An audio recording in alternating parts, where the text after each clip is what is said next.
Now we're moving to the Salween River Canyon, which has a lot more rainfall, humidity, and moisture.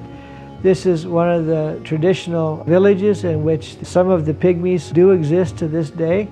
As we travel up the road north to the west, we come across an incredible canyon narrows and very quickly move into the more dry Tibetan environment, and you can see the difference in the Tibetan houses in this region.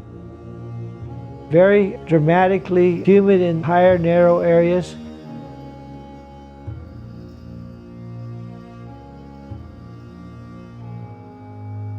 This waterfall is actually in Tibet, one of the first falls that you encounter as you come into Tibet. And of course, traversing this country is, a great blessing as well as a gift to be able to experience this natural beauty and these people in this lifetime. It was plenty dangerous. There were rock slides and avalanches all throughout.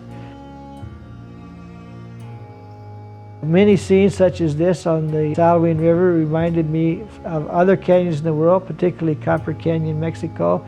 Here is a local peasant taking his goats out to graze. And again, as you look around the world, you see some things you hold in common, such as waterfalls, trails actually carved into the rock. This is the tea and horse trading route that carried tea and horses from China into Tibet and Burma. This is a famous, what they call scenic spot in China, the first bend of the Salween River.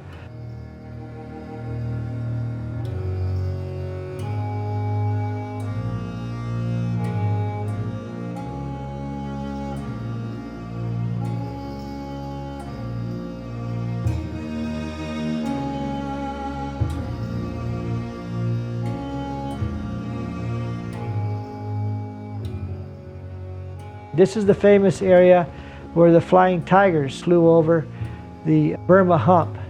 And I actually met a flying tiger while I was there on this expedition. Fine gentleman in his 80s, revisiting the country that he had flown over when he was 18, 19 years old.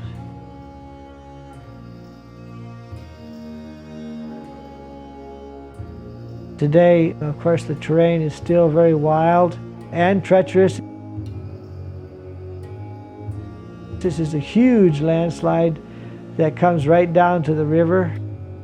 And along there, wherever you have water and flat areas, you begin to see people terracing and growing crops.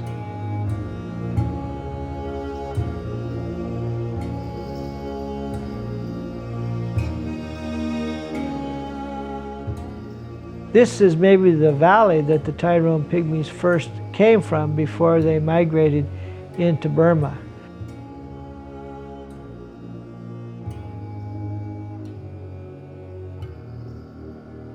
I love this photograph taken by my own Sony A700 in that the pines are really quite sharp and clear, and the village in the background is also sharp. I think that's probably one of my greatest photographs from the expedition.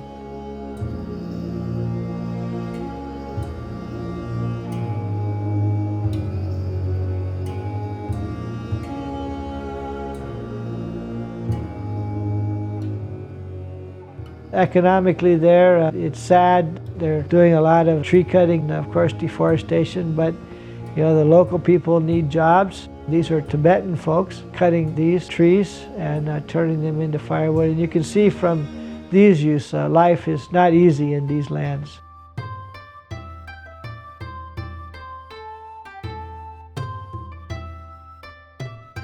These are horses. Still, it's an area where horses are traded along the ancient tea and horse trading route. This is the village of Travelo, actually in Tibet. I was one of the few Americans actually was in Tibet during this time period, albeit, a very remote corner of Tibet.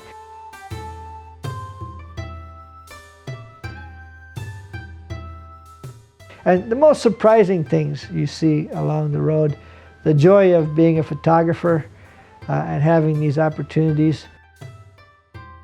This is a Lisu tribal girl that worked in a local, what we call a curio shop. selling jewelry and other things to tourists. In this case, virtually all tourists from China. They had never met an American here and had actually seen very few Europeans.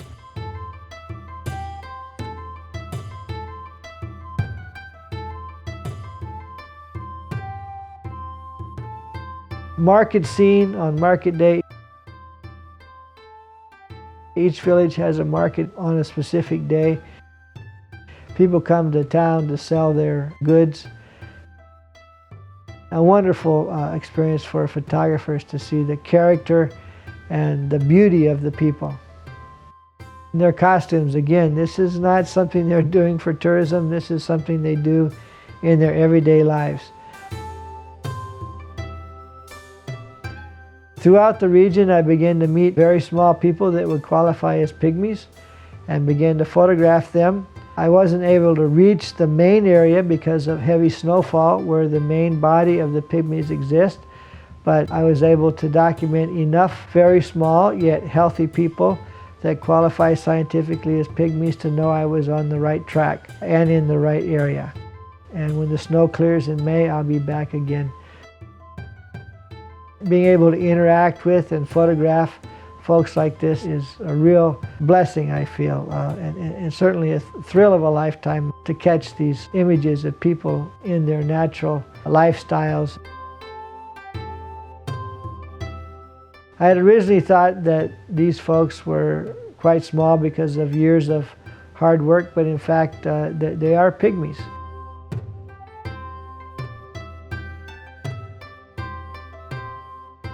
Beautiful young people with a future, well taken care of children. This is a local school where I met very few people that spoke any English whatsoever, but in this school they had a couple student teachers, and I traded them a day of teaching in classes, primarily geography, for them helping me translate on a couple of my journeys. So I decided the subject would be geography, and I discussed the geography of canyons. In China, a canyon is called a shagu, and so I gave a lesson on the geography of shagus in that classroom. I'd like to point out one of my lifelong friends and benefactor and mentor, Mr. Chen. He's the man that opened these great canyon lands of China to me over 20 years ago. To see him come from Maoist China to the modern China, the trajectory of his lifetime has been a wonderful experience for me. Again, the first canyon that I visited, Tiger Leaping Gorge, back in 1986, has come fully into the modern world as a tourist destination. And yet the native cultures and lifestyles persist in some of the most dramatic landscape that there is on Earth.